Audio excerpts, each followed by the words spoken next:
Estamos debatendo aí esse tema ao longo desse mês e semana passada conversamos sobre por que precisamos do Espírito Santo, né? Refletindo aí sobre essa compreensão meio que equivocada de que o Espírito de Deus é uma espécie de caixa de ferramentas apenas que me traz dons e talentos e me usa para fazer aquilo que Deus quer que eu faça. Claro, isso é uma verdade, porém, nós podemos perceber que o Espírito de Deus é muito mais, né? É essa terceira pessoa da Trindade que nos consola, que nos convence, que trata conosco. Isso é muito precioso. E hoje vamos conversar aí sobre como o Espírito de Deus vai agindo em nossa vida e vai promovendo mudanças em nossas vidas. E muitas vezes essas mudanças, elas têm um preço. Toda mudança tem um preço. É por isso que as pessoas não gostam de mudar, sabia? A mudança, ela é algo muito importante. A mudança, ela é, assim, impossível de não acontecer. Ela acontece. Porém, muitas vezes ela traz consigo uma série de situações que muitas vezes tem um preço a ser pago. E algumas vezes esse preço pode ser a rejeição de alguns, né? Pode ser, né, o desligamento de algumas amizades, de alguns círculos que até nos era importante, mas teve esse preço.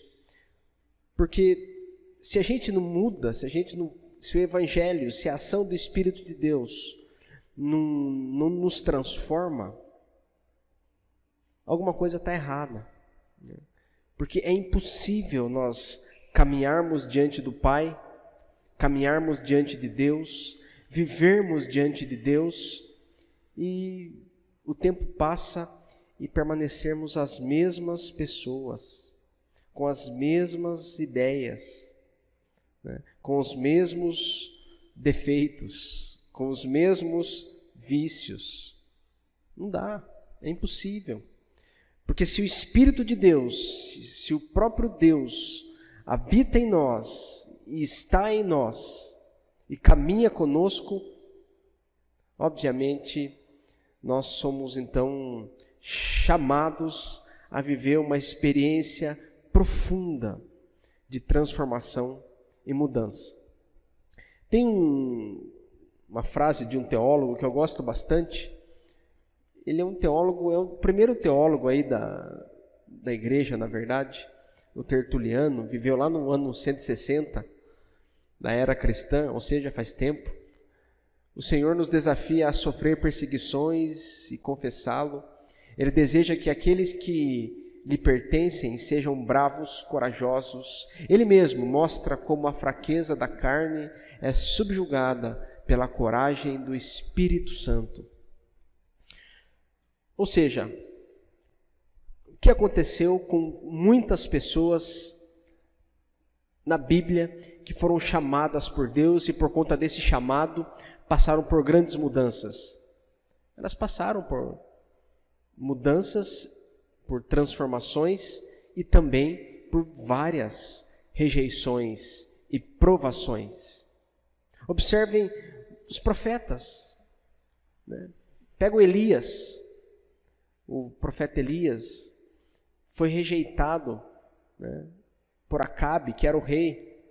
Quando o Acabe viu Elias ali, o que o Acabe falou? Está aí o perturbador de Israel. E o Jeremias, falando aquilo que Deus queria que ele falasse, profetizando da maneira que Deus queria que ele profetizasse, e o que aconteceu com ele? Foi rejeitado pelos seus próprios patrícios, pelos seus próprios conterrâneos. E eu citei só 2 exemplos aí do Antigo Testamento, mas quantos são aqueles que, por levarem à frente esse processo de transformação, de mudança, de ação de Deus na vida, por internalizarem uma mudança real na sua caminhada e por pagarem um preço, por falarem aquilo que Deus queria que eles falassem, eles foram rejeitados, eles perderam oportunidades sociais. O próprio apóstolo Paulo, amados. O apóstolo Paulo, ele era uma pessoa... a gente vai ler um texto do apóstolo Paulo agora, esse texto de Atos, mas antes de a gente ler textos, deixa eu só dar um pano de fundo aqui. Quem era o apóstolo Paulo? O apóstolo Paulo é aquele sujeito que era fariseu, que tinha cidadania romana. O apóstolo Paulo era aquele indivíduo que tinha um status social muito bom. Era aquele que recebeu autorização dos sacerdotes ali para poder perseguir, para poder colocar ordem naquela situação que estava acontecendo ali com os do caminho, que eram os cristãos. Quer dizer, tinha um problema ali acontecendo e eles não sabiam direito como lidar com esse problema. O que eles fizeram? Chama o Paulo. Na época, Saulo. Saulo significa o grande. Para o Saulo resolver o problema. Portanto, o Saulo, ou o apóstolo Paulo, por conta da sua criação, por conta da sua família, ele foi criado aos pés de Gamaliel. Era um fariseu, ou seja, ele era descendente do Matatias, o Macabeu, que era um sujeito muito importante na própria história judaica. Esse sujeito,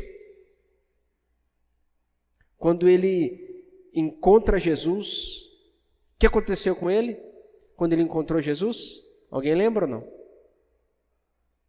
Ele caiu do cavalo. Não é isso que aconteceu com ele?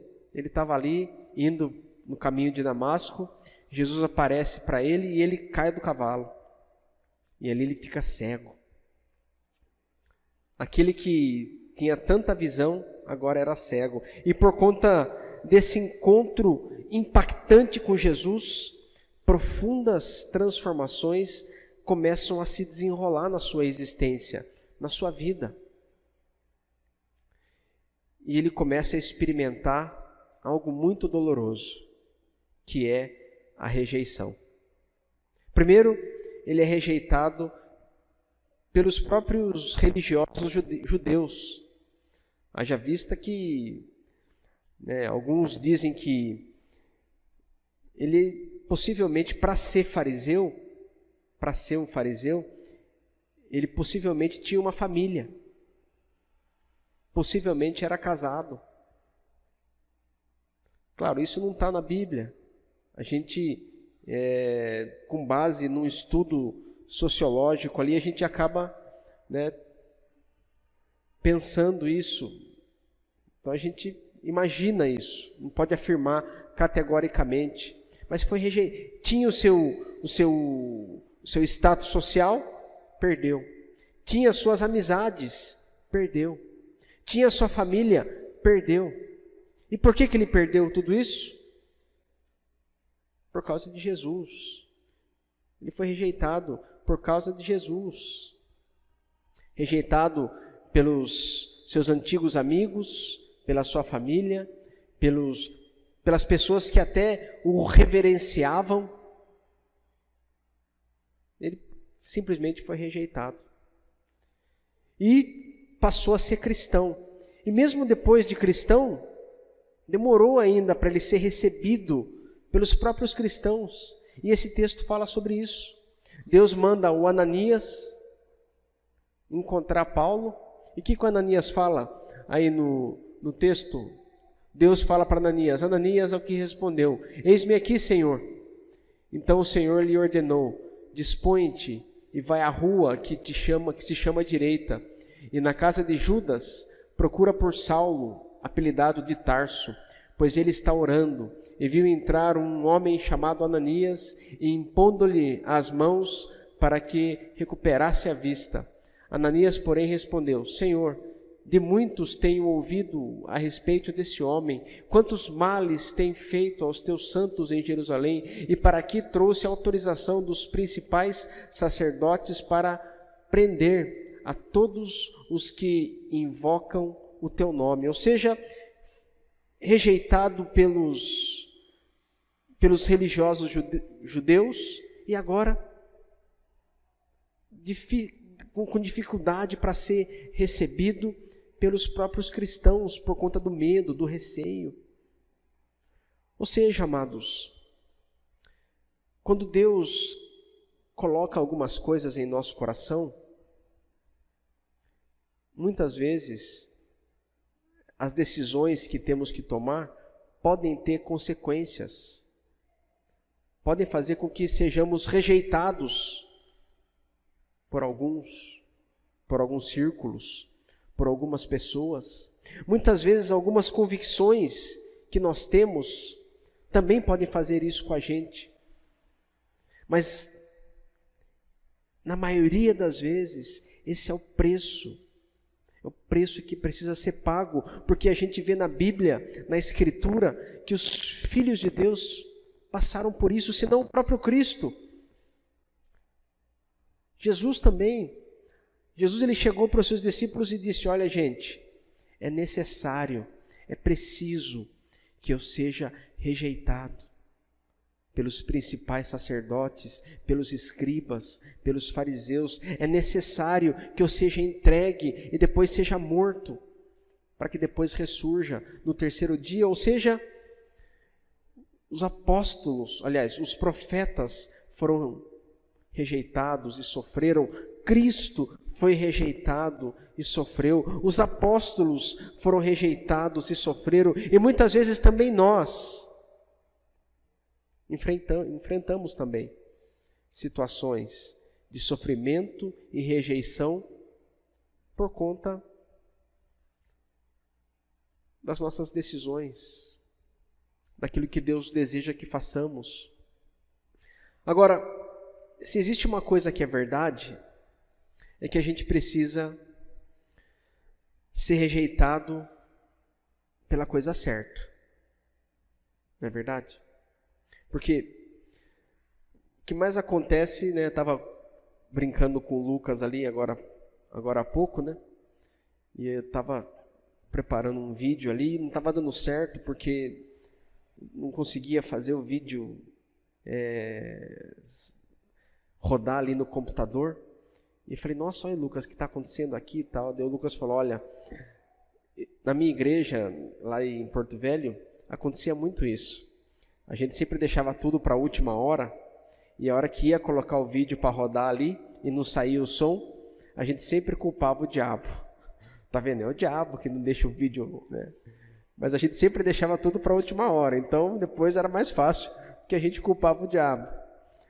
Ele brincou comigo, e na maioria das vezes, acontece bastante isso, infelizmente, a gente acaba pisando na bola, errando, tomando decisões equivocadas.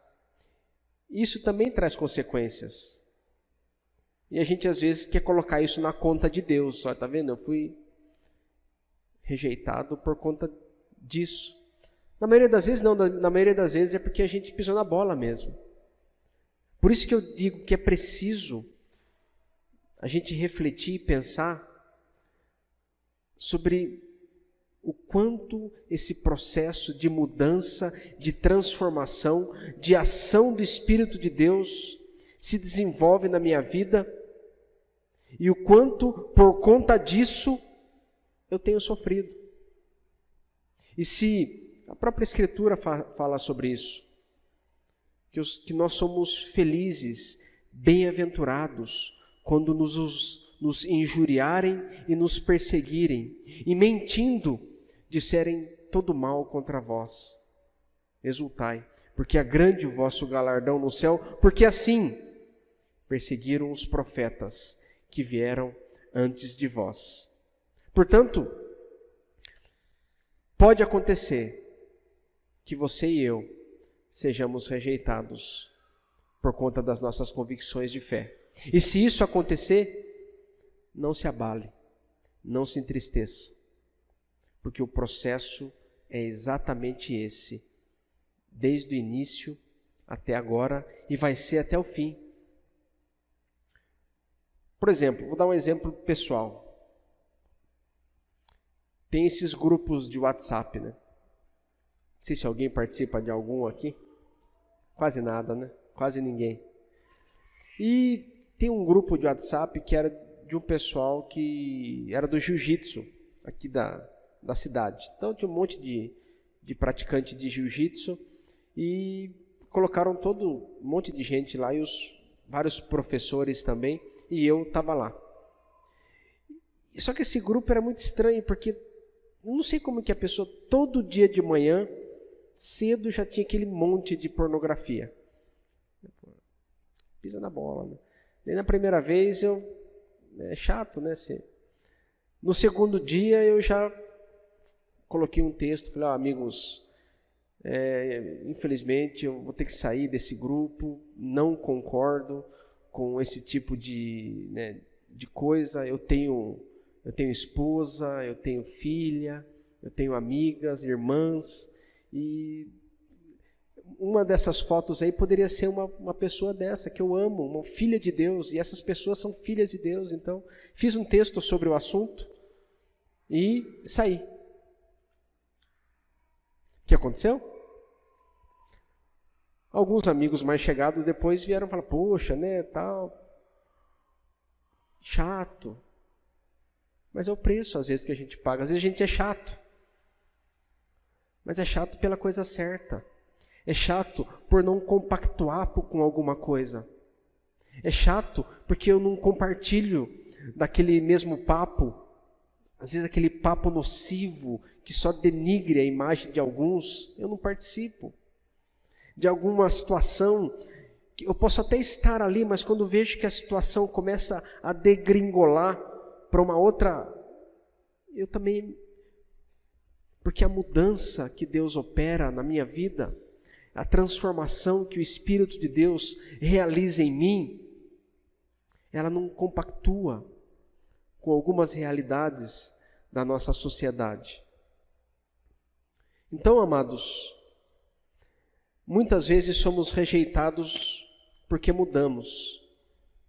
E se você já ouviu aquela célebre frase, agora você é crente, né? Na sua igreja não pode. O seu pastor não deixa. Fique tranquilo. O processo é esse mesmo. Muitas vezes é esse processo, e essas mesmas pessoas que talvez na virada da história vão nos encontrar para celebrarmos juntos a fé, a esperança e o amor. Outra situação é essa aqui, que é a questão da coragem, que muitas vezes tem que ter coragem para mudar. O Espírito de Deus comunica ao meu coração e ao seu coração a mudança. O Espírito de Deus, ele faz isso. Não é o Espírito que nos convence? O Espírito, nós vimos domingo passado, o Espírito nos convence do pecado, da justiça e do juízo. O Espírito é aquele que age em nosso coração para que sejamos transformados. O Espírito me direciona na direção que Deus tem para a minha vida. Só que o que acontece? Muitas vezes não é a direção que eu queria. Muitas vezes eu estava querendo outra coisa, outra situação, outra realidade. Ou vocês acham que foi tranquilo para que eu saísse de São Paulo e viesse para cá? Foi suave? Não. Toda mudança, toda direção que Deus coloca na nossa vida, muitas vezes é uma mudança que exige coragem. E muitas vezes nós nos acovardamos. O Espírito de Deus tem colocado no meu coração e no seu coração a mudança que você tem que fazer, que nós temos que fazer nas nossas famílias, nos nossos ambientes de trabalho, na nossa rotina, na nossa espiritualidade, na nossa igreja. O Espírito de Deus, ele é muito criativo e age em cada coração e comunica no meu e no seu coração muitas mudanças. E o que nós fazemos diante dessas mudanças? Muitas vezes, procrastinamos. Vamos deixando, né? Deus está me conduzindo aqui a ter um momento de oração em família, mas quero ver se semana que vem eu começo. Deus está me mostrando aqui que eu preciso começar a fazer isso aqui no meu trabalho, mas será que é mesmo? Ai, tão chato isso, não sei se eu quero. Deus está eu estou sentindo que talvez eu tenha que fazer isso aqui no meu relacionamento, mas não sei se é isso que eu quero. Ou seja, amados, Deus, através da ação do Espírito, tem comunicado diversas situações de mudança, de transformação em nossas vidas, em nossos relacionamentos, em nossas famílias, no nosso trabalho, na nossa rotina, mas muitas vezes, sabe o que falta? É a coragem, é a disposição, é isso. A gente sempre titubeia. É que nem começar a praticar exercício, não é? Amanhã é o dia oficial do início de dieta e de prática de exercícios, não é verdade? Pode ver. Eu, como dou aula amanhã à noite, amanhã vai estar lotada aquela academia, lotado. O pessoal coloca o pé na jaca no sábado e domingo, segunda-feira quer perder tudo. Pelo menos alguns começam, né? Quando chega na quarta-feira, já está normal, já normalizou, já não tem tanta gente assim. Portanto, amados, pergunte para o seu coração: você tem coragem? Sabe aquela mudança que Deus já comunicou ao seu coração? Sabe aquela mudança, aquele comportamento, aquela situação que o Espírito de Deus já comunicou ao seu coração? Você tem coragem? Dê um passo de fé. Tenha coragem. Vá. Faça. Tem umas coisas que acontecem na vida da gente, na nossa vida pastoral, que são muito gratificantes. Uma vez, uma senhora foi no meu escritório, 70 anos eu acho. Uma senhora muito doce, não faltava nos cultos, sentou e falou: pastor,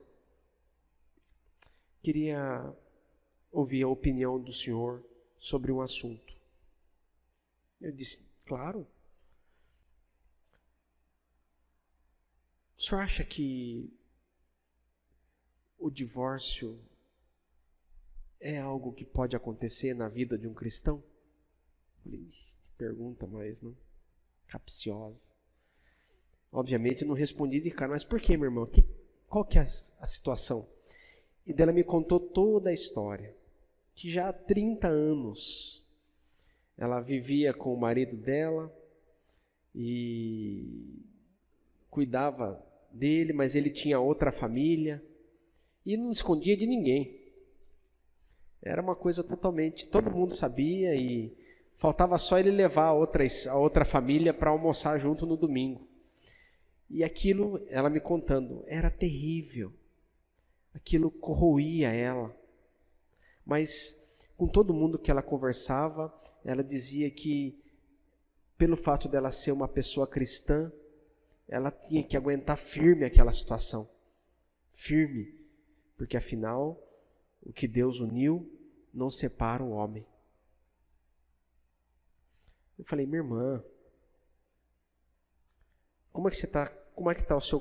Ela bem magrinha assim, sabe? Bem frágil, pequenininha. Eu sou pequeno, ela era menor que eu. Parecia que se você tocasse nela, ela quebrava. Aquele olhar triste. Eu disse, minha irmã, essa separação já aconteceu. E não foi culpa sua. Não foi a senhora que escolheu essa situação. A senhora é vítima. Então ore, o Espírito de Deus vai comunicar a verdade dele no seu coração. E nós oramos ali e passou 2 ou 3 semanas.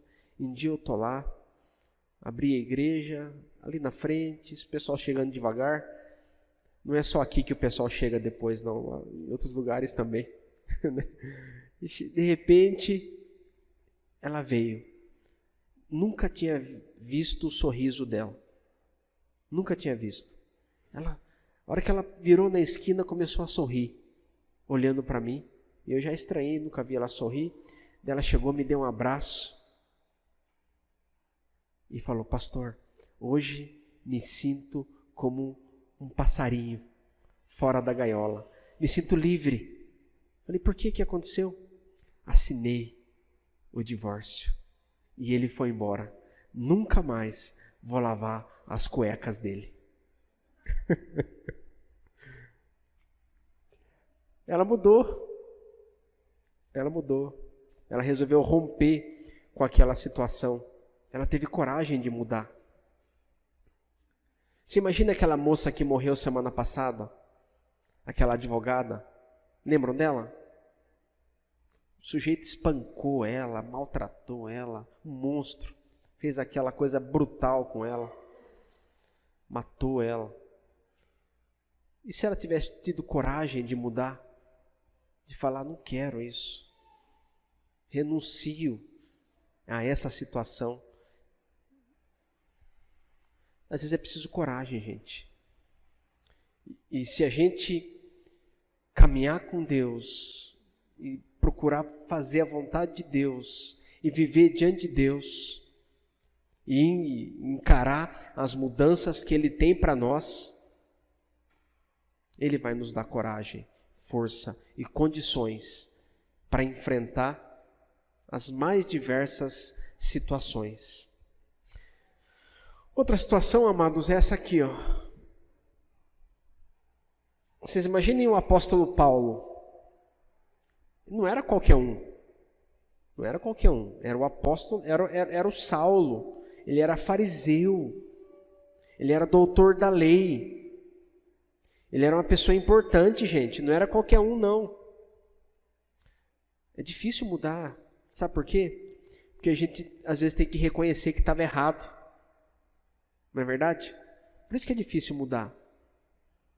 Por que vocês acham que a minha filhinha, Isadora, de 4 anos, ela só pede desculpa sob ameaça?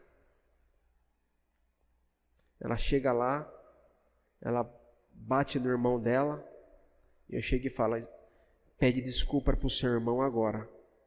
Ela cerra os lábios, coloca a mãozinha para trás. Não. Pede desculpa. Pede desculpa e sai chorando para o quarto. Eu vou lá, pego pro braço, trago, pede desculpa. É uma ladainha para que essa... E às vezes sai uma coisa que a gente traduz como desculpa. Por quê? Uma criança de 4 anos replica não, uma criança de 4 anos é exatamente aquilo que nós fazemos hoje. Porque muitas vezes nós também, hoje, não mudamos porque não queremos dar o braço a torcer. Porque muitas vezes mudar implica reconhecer que eu estava errado. Mudar significa reconhecer que eu estava equivocado. Mudar significa reconhecer que o outro estava certo. Por isso que eu não mudo e persisto naquilo e erro, persisto naquela condição. Lá no fundo, eu sei que eu não está legal, mas eu continuo. Por quê? Porque eu não tenho essa humildade para chegar diante de Deus, diante da igreja, diante dos outros, diante da minha família e reconhecer que eu estava errado. Ou às vezes nem precisa ter uma grande cerimônia, mas só para que as pessoas não pensem que eu... É difícil isso. É por isso que a gente precisa de cruz, sabia? Não é à toa que Jesus falou, aquele que quer ser meu discípulo, pegue a sua cruz e me siga. Cruz é falência. Cruz é total entrega. Eu não tenho dificuldade nenhuma, amados. Dificuldade nenhuma em às vezes chegar e falar, desculpa, eu errei. Porque afinal, somos todos falidos, carentes da graça de Deus. Então, o desafio que a Escritura nos propõe hoje é exatamente este. Nós precisamos mudar. A mudança, às vezes, pode trazer circunstâncias desagradáveis. Pode. Mas mudar é importante. Mudar precisa coragem. E para mudar precisa de humildade. Mas é só essa mudança que vai transformar a nossa vida. Porque não tem como a gente querer que as coisas mudem se eu sempre faço as coisas sempre do mesmo jeito. Nada muda. Eu continuo do mesmo jeito, fazendo as mesmas coisas. E eu espero resultados diferentes. Vai mudar? Não vai. Eu quero que o meu filho mude, por exemplo. Eu quero que meu filho tem 12 anos. É fácil ainda. Difícil é quando é mais velho, né? O pessoal que tem filho mais velho aí, pega aí a Irandia. Os filhos já são adultos, aí já não tem como, aí é só oração mesmo, né? Mas o meu ainda eu estou trabalhando com ele. Eu quero que ele mude algumas coisas. E como que eu faço para que ele mude? Eu mudo. É eu que tenho que mudar. É eu que vou ter que dar o exemplo. É eu que vou ter que apontar o caminho. Porque se eu não mudo, ninguém muda. E quando a gente muda, aí é que o mundo muda com a gente. De acordo com Romanos 12. Transformai-vos pela renovação da vossa mente, para que experimenteis a boa, perfeita e agradável vontade de Deus. Então, amados, somos chamados a viver essa experiência fantástica de transformação. É a coisa mais linda, a ação do Espírito de Deus mudando a gente. A gente olha para trás e vê que já não é mais a mesma pessoa, que já pensa diferente, que já tem opiniões diferentes sobre diversos assuntos, porque nós estamos sendo trabalhados, tratados, transformados pelo Espírito de Deus. E é tão precioso isso. Eu lembro quando eu saí do seminário, e eu era aquele calvinista, aquele sujeito, né, que acreditava de forma, né, inegociável naqueles 5 pontos. Depois fui entendendo, mudando e sendo transformado pela própria ação do Espírito. Quando o Isaías nasceu, tinha aquela ideia, não, eu sou... E aquela ideia de autoridade, de querer fazer e tal. Depois a Isadora nasce, eu não vou fazer do mesmo jeito. Eu acho que eu errei aqui com ele. Deixa eu fazer diferente aqui. Quer dizer, processos de transformação, amados. Somos chamados para isso. Agora, a gente faz isso às vezes, ó.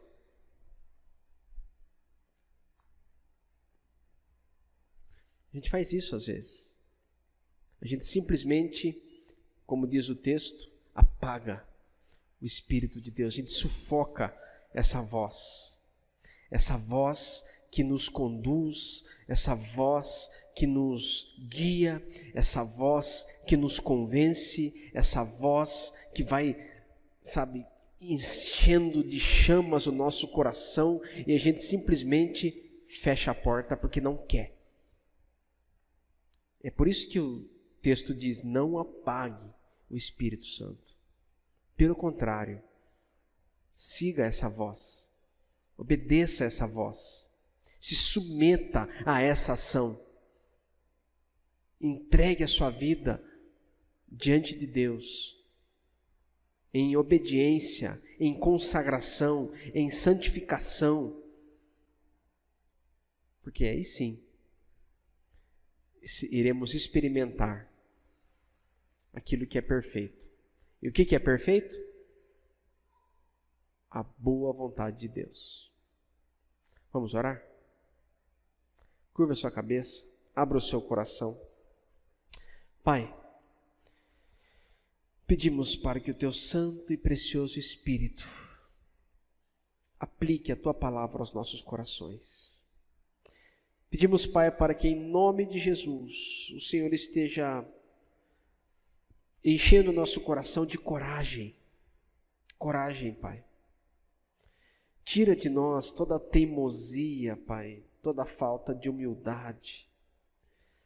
E nos enche, Pai, desse temor, desse tremor, para que diante da ação do Teu Santo Espírito